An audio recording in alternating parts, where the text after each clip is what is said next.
शिरसाट जाणून बुजून मराठ्यांचे प्रमाणपत्र रद्द करतोय आणि शिंदे साहेब संपायला लागलेत. मराठी त्यांच्या पक्षापासून तुटायला लागलेत, तरीही तो प्रमाणपत्र येत नाही. इतका आडमुठ आहे. कारण मी कधीच डाव टाकला तर कधीच खोटं सांगत नाही. 10-20 दिवसाचा आमरण उपोषण करून बी सरकारनं जर प्रश्न नाही सोडला तर तसंच मुंबईला निघायचं. आमच्या जीवाला धोके निर्माण झाले, आमच्या भविष्याला धोके निर्माण झाले. मराठा समाजाच्या जीवन मरणाशी धोका निर्माण झालाय देवेंद्र फडणवीसांमुळे, एकनाथ शिंदे. आमच्या लेकरांच्या मुळाशी तुम्ही आणलंय ना, तर तुमच्या सुद्धा मुळालाच घाव घालणार आम्ही. आम्ही सुद्धा सोडणार नाही. 10-20 दिवसही इथं उपोषण करून जर सरकार ठेप्यालाच येणार नसलं तर मुंबईला जावं लागणार. मग आंदोलन हे अंतर्वालीतच 29 ऑगस्टला आमरण उपोषण होणार आहे. परंतु मुंबईच्या बांधवांना असं सांगण्यात आलं होतं की अर्ज फक्त देऊन ठेवा, तारखेचा नाही. 29 तारखेच्या नंतर हे मुदत म्हणजे कधीही आम्ही येऊ शकतो. त्याचा अर्थ असा असं की क्लिअर सांगून टाकतो. म्हणजे आडवं उभं नको. कारण मी कधीच डाव टाकला तर कधीच खोटं सांगत नाही. 10-20 दिवस अंतर्वालीत आमरण उपोषण करायचंय. 10-20 दिवसाचा आमरण उपोषण करून बी सरकारनं जर प्रश्न नाही सोडला तर तसंच मुंबईला निघायचं. म्हणून ते दिलेलं निवेदन. परंतु ती 29 तारीख बहुतेक त्याच्यावरती टाकण्यात आली. असं काहीतरी मी ऐकलंय कालच आता. आणि तसं सांगण्यात आलेलं नव्हतं. बांधवांना सांगितलं होतं की 29 ऑगस्टला अंतर्वालीतच उपोषण होणार आहे. पण 10-20 दिवसही उपोषण करून जर सरकार दखल घेणार नसलं तर आपल्याला मुंबईकडे निघायचं. त्या दृष्टिकोनातून ते दिलेलं आहे. काही कोणाला जर वाटत असेल बाबा की आमचं निवेदन दिलंय म्हणून तुम्ही दिलंय, तर मग आम्हाला आधी परवानगी द्या आणि पहिलं प्राधान्य आम्हाला द्या. काही स्वयंघोषित नेते तर ओबीसी समाज नाही की ज्यांना स्वतःचा स्वार्थ साधायचा आहे, राजकीय पोळी भाजायची असे. काय अडचण नाही, मला तुमचीच परवानगी घ्या, काही अडचण नाही आम्हाला. आम्ही 29 ऑगस्टला इथं करून येणार आहेत तिकडे. ते देवेंद्र फडणवीसमुळे आणि एकनाथ शिंदेमुळे आमच्या जीवाला धोके निर्माण झाले, आमच्या भविष्याला धोके निर्माण झाले. मराठा समाजाच्या जीवन मरणाशी धोका निर्माण झालाय देवेंद्र फडणवीसांमुळे, एकनाथ शिंदे यांनी न रद्द होणारे प्रमाणपत्र रद्द करायला सुरुवात केली. मी गपकच का बसणार? ते शिरसाटे, बावनकुळे यांना हाताखाली धरलंय आणि मराठ्यांचे प्रमाणपत्र रद्द करायचे, मराठ्यांना आरक्षण द्यायचं नाही, हे षड्यंत्र असले. मराठी कधीही यशस्वी होऊ देणार नाही त्याला, कधीच.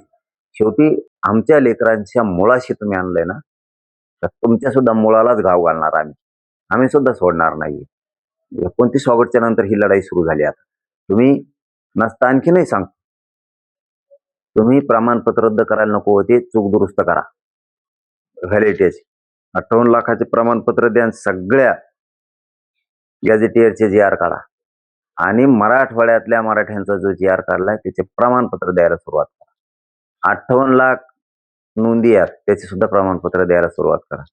तुम्ही आत्ता प्रमाणपत्र थांबवून धरले आणि व्हॅलिडिटी पण थांबवून धरल्या, त्या सुद्धा काढा. तुम्हाला सुट्टी नाही. आता तुम्हाला दिसेना, आता कमी बोलणं जास्त काम तुम्हाला थोड्या दिवसात दिसेना. 10-20 दिवसही इथं उपोषण करून जर सरकार ठेप्यालाच येणार नसलं तर मुंबईला जावं लागणार. मग ते वेळेवर डाव होईल ना.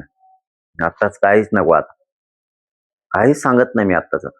पण 29 ऑगस्टचं आमरण उपोषण हे अंतर्वालीतच होणार. या फायनल नंतरचा डाव जसं सरकार डाव टाकेन तसं आपण टाकणार. फक्त निवेदन एक देऊन ठेवा म्हणून फक्त देऊन ठेवलेलं आहे. ही परवानगी दिली, बघू. ती बी दिली तर बघू पुन्हा काय करायचं. आणखी वेळ काय असतं बघा, एकनाथ शिंदे साहेबाला एवढा मोठा पक्ष चालवायचा, राज्य चालवायचं, तर कंट्रोल असला पाहिजे आपल्या मंत्र्यांवरती, आमदारांवर.